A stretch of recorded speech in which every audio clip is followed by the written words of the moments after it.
Welcome to a new episode of the Holistic Selling Podcast. Mike Devita is joining me today. Mike is an enterprise SaaS and value engineering leader with deep expertise in quantifying business impact, partnering with sales teams to make value setting a key component of their success, and helping customers realize value over time. Mike has a proven track record of developing and scaling value realization frameworks to support customer acquisition, renewal, and expansion sales cycles over the last 10 plus years, leveraging his expertise in finance. I worked with Mike for a few months and witnessed firsthand his passion for creating value in every customer interaction he is engaged in. Mike is the ideal guest today to discuss the key role of value setting and value creation in the context of the holistic selling framework.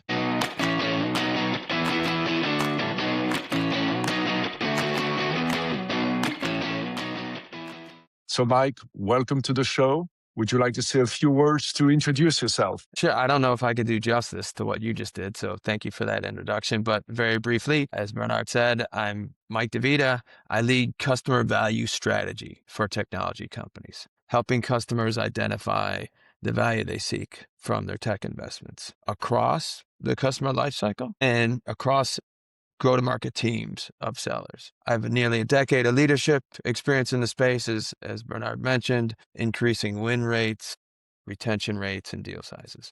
And I'm thrilled to be here today to share some insights. Fantastic, Mike. Let me start by saying that value creation is critical to your success. Convincing your customers and prospects that your solution will deliver value and realizing that promise over time is key to the power of your brand and reputation. Value creation is much more than just a strategy or a tactic. It is a mindset that needs to drive every interaction with your customers and prospects. That's why value creation is a core component of the holistic selling methodology and why I'm very excited to have that conversation with Mike today. So, Mike, let's get started with one question, which is how do you position the value conversation with the sales teams you work with to make sure it has the greatest impact? Yeah, thanks for the question. It's a very important one, and the perspective about that is something I'm passionate about. Best in class sales organizations start by focusing on the customer, what's important to them, hence the emphasis on what I call customer strategic imperatives. And when you think about it, this approach, this perspective, it's very consistent with the holistic selling inverted pyramid diagram. You've got the customer at the top. So I think we're completely aligned with what we see as best practice approach to having the entire go-to-market team, including sellers, focus on. All that said, what are customer strategic imperatives? Essentially, these are the overarching ambitions of an enterprise. Things like we'd like to achieve 15% inorganic growth next year, or we'd like to achieve $3 billion in cost synergies over the next 3 years. One thing you'll notice about these examples is they're not necessarily directly related to the solutions that a selling organization might have. And another thing to point out is that they're specific to the customer. So while things like value drivers are important, I often see selling organizations only go to the level of value drivers. But when you identify with the strategic imperatives, customers notice. They know you've tailored something exactly to them. It demonstrates a knowledge of their business, and therefore it begins to build trust between you and the customer. So how do you go about uncovering those strategic imperatives? It's really a matter of focusing on knowing your customer's business. Essentially, you need to make sure that you understand the business that they're in. To get to something specific to the customer, you really have to do the homework. The great thing about what we experience is the kind of research that's required, the kind of discovery, if you will, is so much more efficient than it's ever been in the advent of large language models. So there are tons of different sources that one could get into to try to identify what those imperatives are. But at the end of the day, it's discovery, it's research, it's homework. Right. You said it well. Obviously, the rise of AI, large language models, is helping in uncovering those customer strategic imperatives. So, point number one, do your research, do your discovery, come up with a point of view, make it all about the customers, walk in their shoes, and make sure that you truly understand what is critical to them so that you can position the value conversation in the context of those strategic imperatives. And what I might ask, why do I want to do that? Well, there are several reasons why one should. I'll touch on a couple quickly here. First, when you identify those imperatives, you essentially have identified compelling events. Selling organizations, sellers are always eager to identify those because those will actually cause a customer or prospect to act. Those strategic imperatives, they are essential to the success of the enterprise long term. They are definitely compelling events, almost without exception. Another thing is that those events align with available resources. So if I'm going to grow by 15% inorganically in a given year, you can bet that as an organization, I'm allocating capital to be able to do those acquisitions. So those financial resources that are allocated to any of those strategically important efforts are a source for funding the solution. So that's a really big win. When you focus on these imperatives, you move from being a vendor to a trusted advisor.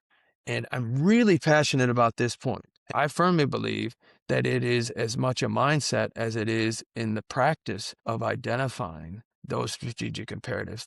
If you're thinking like a vendor, that is a transactional relationship. I have X solution, you buy it for Y problem. When you're engaging at a strategic level, you're more than a vendor. You're that partner that's going to help them get to those long-term.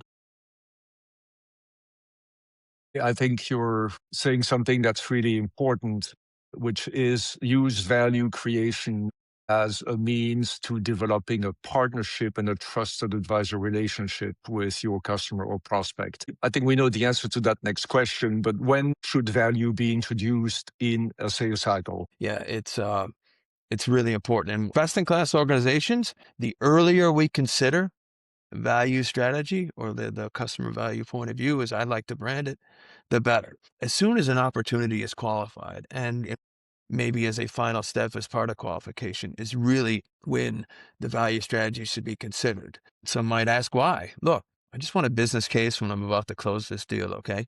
Well, it's simply because a process called value mapping, the process of aligning those imperatives we just mentioned to the capabilities of the selling organization, that takes time. And it's a step that's often neglected, if not dismissed entirely. And so if we're trying to do that at the very end, it's not something that will work. So it's got to be something that's attacked early.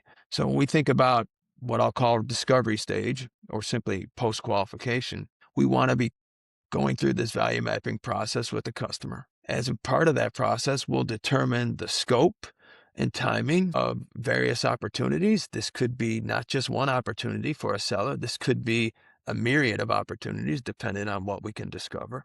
So the earlier you're doing those sorts of things, the better chance you have at actually coming up with something that's robust. I totally agree. As you pointed out, value creation needs to be a mindset. It's not just a tool or a tactic. And by mindset, what I mean is every interaction with a customer or a prospect should deliver some element of value. Because every time you deliver some element of value into the conversation, you're in a position to ask for incremental commitment in the form of a give and take. So always when you talk to a customer or a prospect, think about what value can I deliver in this conversation today? And in exchange for that value, incremental commitment, can I ask of that prospect and customer to progress the sales cycle? That's how you build trusted advisor relationships and partnership conversations. When you stop being a vendor or a seller, and you become truly a trusted advisor. Would you agree that, again, value is, as a mindset, critical throughout the entire relationship? Absolutely. There's no question about it. And if there is dedicated value strategy resources, folks like myself in an organization, that demonstrates a commitment that a customer can identify. It's tangible. Right. What have you seen as best practices to share that point of view about value creation and value setting with the customer? What tools have you been using that you have seen work the best? Maybe I could put it in the broader context of the customer value point of view. And so, what is a customer value point of view? It's a comprehensive approach to value realization for customers. You mentioned frameworks at the beginning of our conversation. It's a framework through which value strategy is delivered. It's important to separate that from a value strategy or value engineering function. Engineering or value strategy function is a mechanism by which the point of view is delivered. Best-in-class organizations think about it that way. They don't think about, oh yeah, that's something that just value engineering does. They think about it holistically. That value mapping is the core component to that. It starts with those value imperatives, those strategic imperatives. That's what we need to really make sure we understand first and foremost. And that has nothing to do with your solutions. It's not about your products. It's not about you at all. Certainly, we hope to tie some of those detailed initiatives to what we can do. But really, that side of the value mapping, not about you at all. The other side of that value map is where your value, your particular expertise as a seller comes in. That's where you're identifying the relevant capabilities to help the customer achieve those goals. Telling them, we've got capabilities A, B, and C that can help you meet or even exceed those strategic imperatives you've laid out there. That's tremendously important. It's not about product features. It's about the capabilities that those features deliver. And it's not a laundry list. This is literally, I really understood what you want to accomplish. And I'm going to pick those that are relevant. And the final component on that map is key performance indicators. Obviously, all organizations are judged ultimately on financial outcomes, revenue, profit, return on investment. But when we say key performance indicators, we mean more than just those. We mean also the leading indicators that will have bearing upon the organization's ability to reach those financial outcomes. Typically, these are operating metrics. So if I'm in the business of selling customer relationship management software, these are things like we can increase your win rate. We can reduce your deal cycle time. We can increase your throughput. A lot of times they don't have dollar values associated with them, but if you're not on target with those, I'm probably not going to achieve those revenue goals, those profit goals. So it's really powerful because you can identify that before the financial results have occurred. And you can course correct in terms of your actions. Say, hey, here's what we need to do differently in order to make it happen. So that's really a cornerstone part of the customer value point of view, is that value mapping. Right. So can you summarize for the audience what the components are of that value mapping? At the highest level, it's on your left side, the customer information. What are their goals? What are their initiatives to help accomplish those? And on the right side, it's the capabilities that you bring to bear as a selling organization and how we're going to measure success. How do we know how well the customer organization is leveraging those capabilities to achieve those goals? Only by having agreed upon key performance indicators. Right. So it's creating a link in the customer or prospect's mind between their strategic imperatives, the challenges they're experiencing, the capabilities you offer, and how those capabilities will drive the right operational and financial KPIs that will ultimately drive value in their business. Exactly right. And the other major components of that point of view are, of course, the financial analyses, which most people would describe as the traditional business case. You can't have a comprehensive point of view without those. Remember, it's not about how high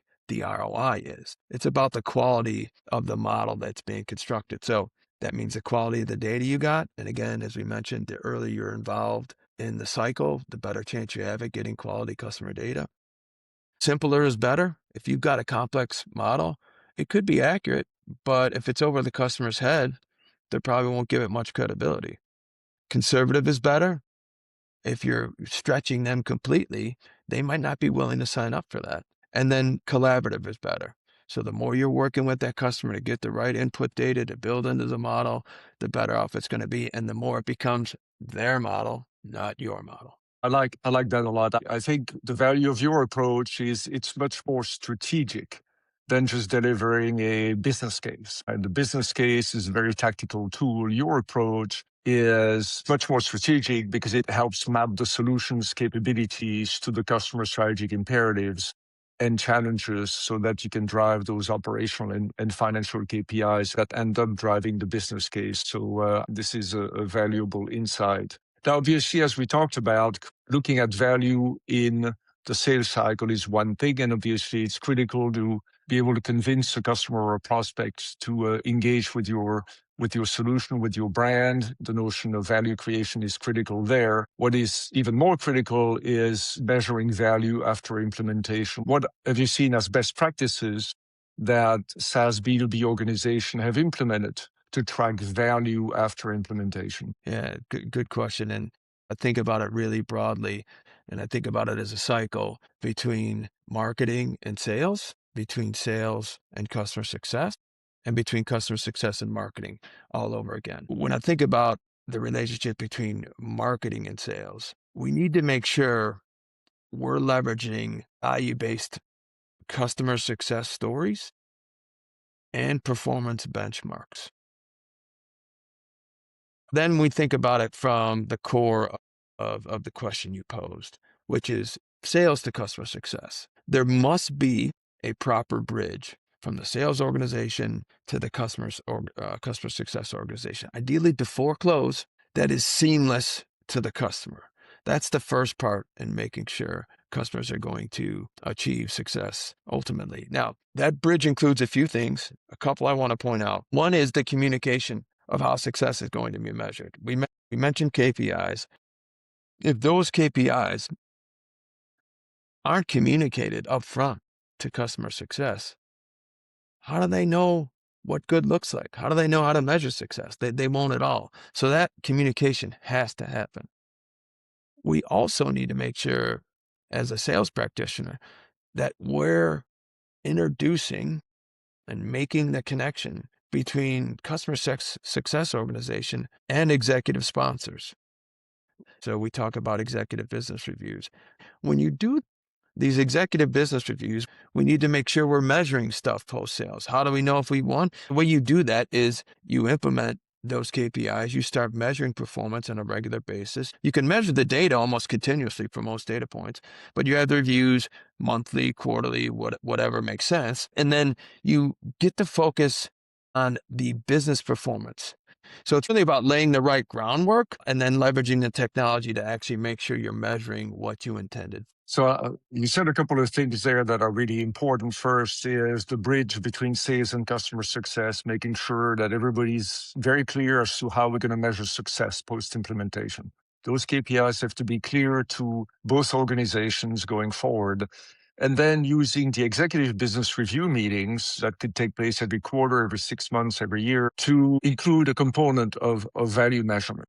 So every time the executives on both sides get together, let's have a conversation about value creation. Let's make sure we measure value, and let's make sure the value that we measure is in line with the expectations that were created in the sales cycle based on those KPIs and business imperatives that were discussed prior to the deal being closed. So I think it's really important to leverage executive business reviews to ensure that you continuously measure and inspect value creation through the life cycle of the customer, to ensure that indeed the solution delivers on what you promised the value would be in the sales cycle. So I'd love that approach.